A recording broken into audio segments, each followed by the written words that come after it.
Okay, so getting into discussion 3 with ideologies being ideas about and attitudes towards language, it makes me think of instantly because, we live where there's Alabama fans and you get the whole Roll Tide.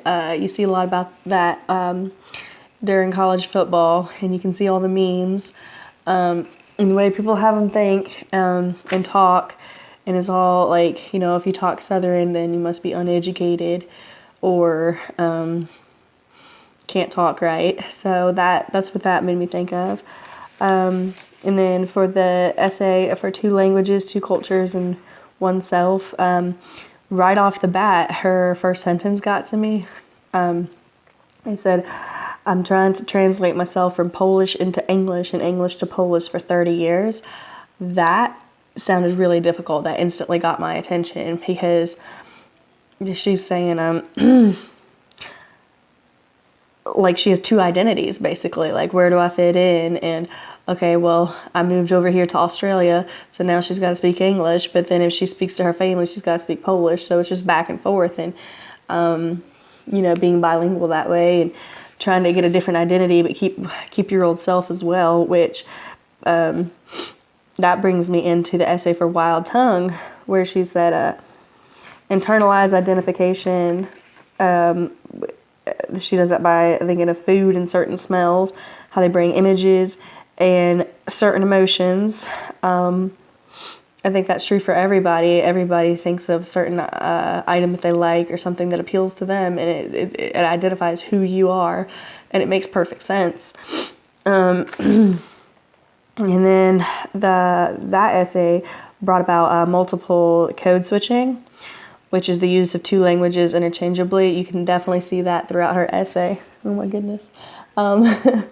You can definitely see that throughout her essay, especially where the different Spanish words are thrown in, and then she goes on to say what they're about and why those words were used. But when it's talking about herself, it's familiar, and then that's the familiarity is her culture, and that's why these dialects or the words basically just keep getting thrown into this essay, and that makes perfect sense to me.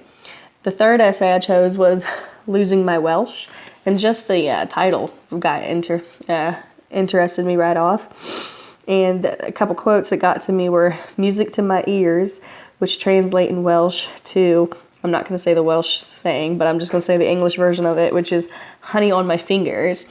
And she said, that was more poetic to her. I thought that was really cool. Honey on my fingers is music to my ears to us. I thought it was really interesting. And then said, language has an intimacy and power that shapes a person. And that's totally true, because every culture is different. Every culture has a different way of saying things.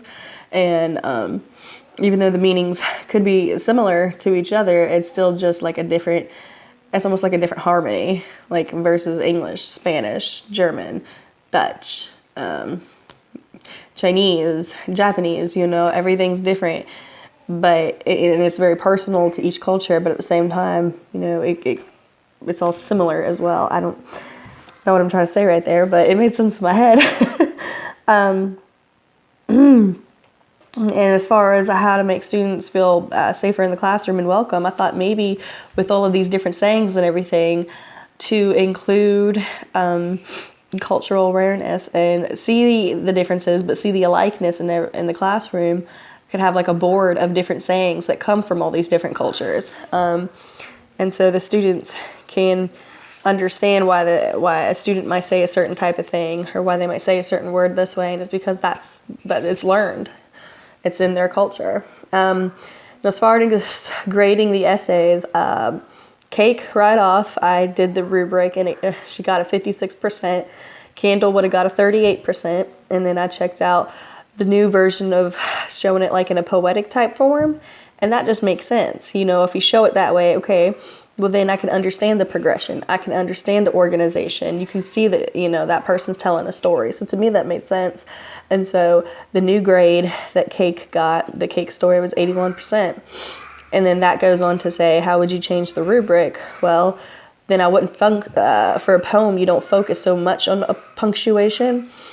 But poetry to me is always about telling a story. So if you can tell a story through poems, or oral telling like this person was, as long as you have a nice progression of ideas, the organization as far as like the punctuation and everything doesn't matter. It's just the organization of telling the story with the details. Do they match? Is there enough details? Can you give me a picture? Can I have a picture inside of my head? And when I looked at the different version of seeing that essay in a poetic form, then that's where they got the grade of an 81%, because there was a beginning, there was a middle, and it was an end, and it was progression. So that's how I would grade the essays.